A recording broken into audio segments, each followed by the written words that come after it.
Assalamualaikum warahmatullahi wabarakatuh. Halo anak-anak, apa kabar semuanya? Semoga dalam kondisi sehat walafiat serta tetap semangat belajar ya.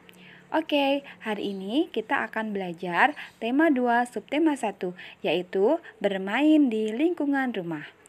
Dalam subtema ini, kita akan ada 3 muatan pembelajaran, yaitu SBDP, Bahasa Indonesia, dan PPKN.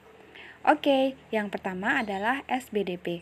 Materi SBDP ini adalah tentang panjang pendek nada dan tekanan pada lagu.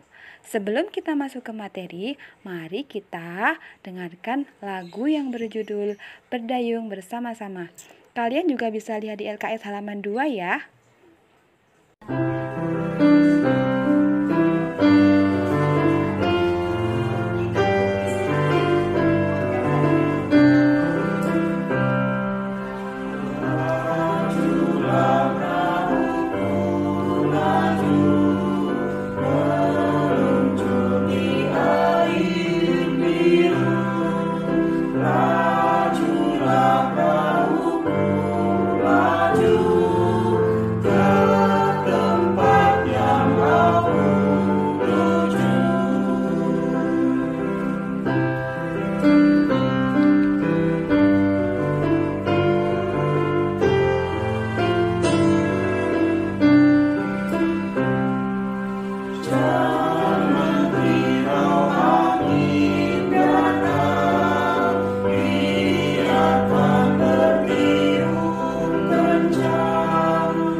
Ketika kita bernyanyi, kita mengeluarkan bunyi beraturan.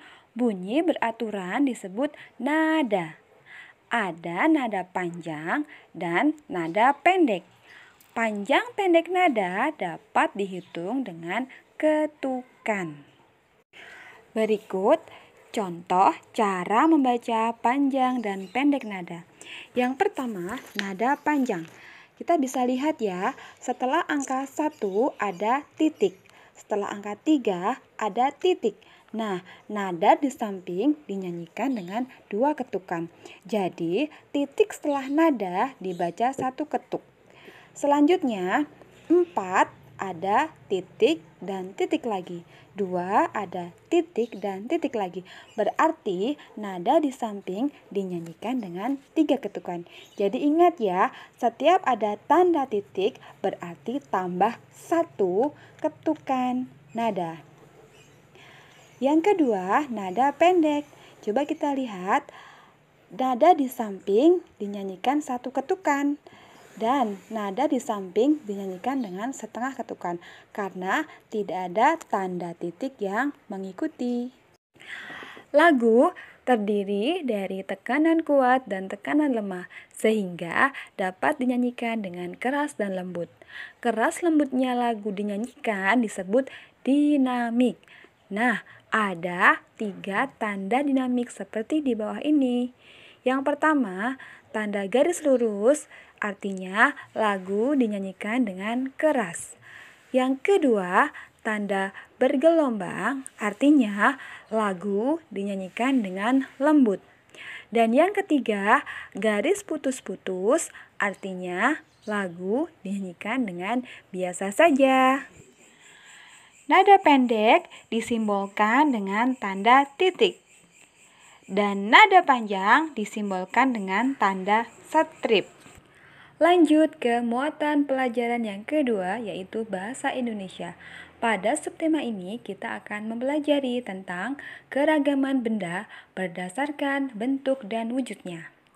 Mari kita buka LKS halaman 20. Sudah siap belum? Sudah? Mari kita baca bersama-sama. Wujud benda dan sifatnya. Benda adalah sesuatu yang memiliki berat dan menempati ruang.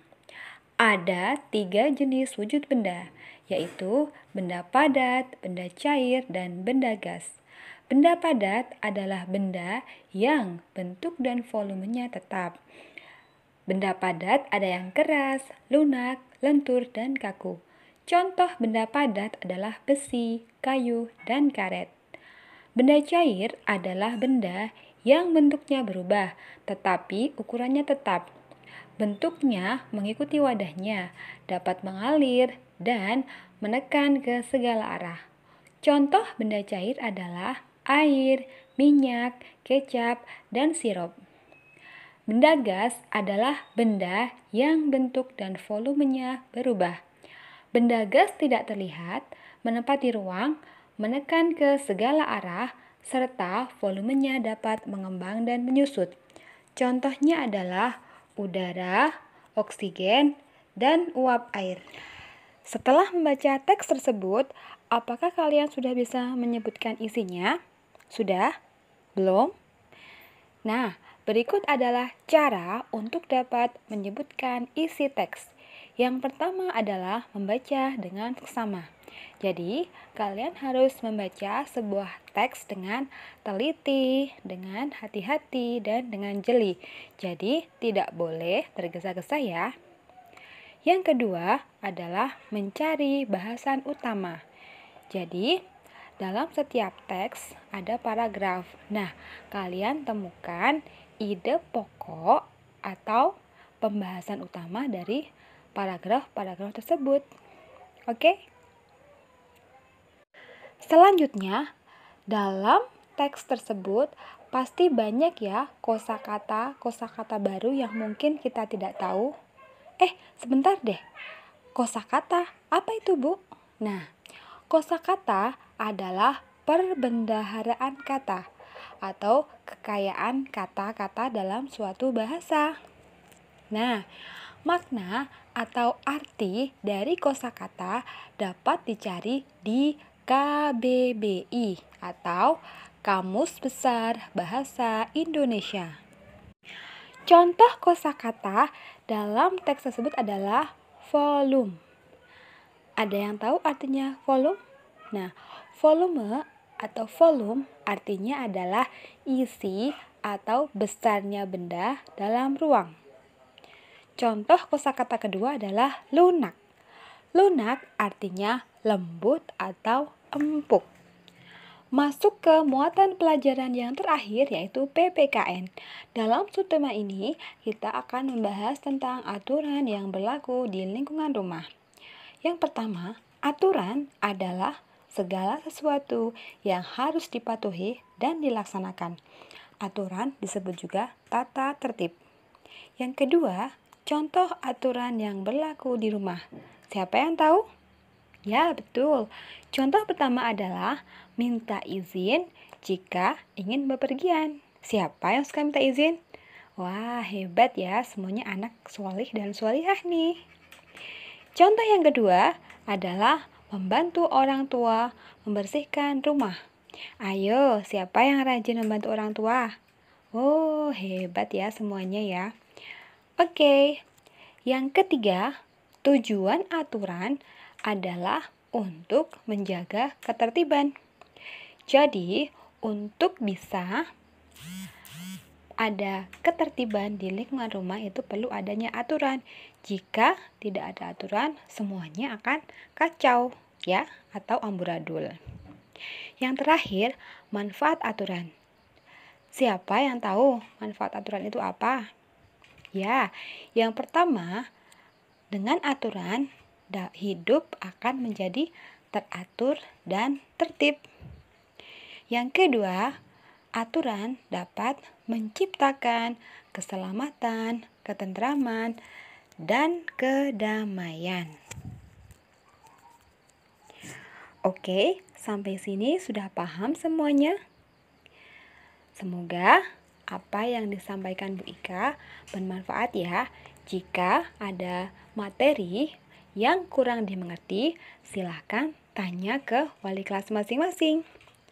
Bu Ika rasa cukup untuk hari ini. Selamat belajar di rumah. Semoga sehat selalu. Wassalamualaikum warahmatullahi wabarakatuh. Dah.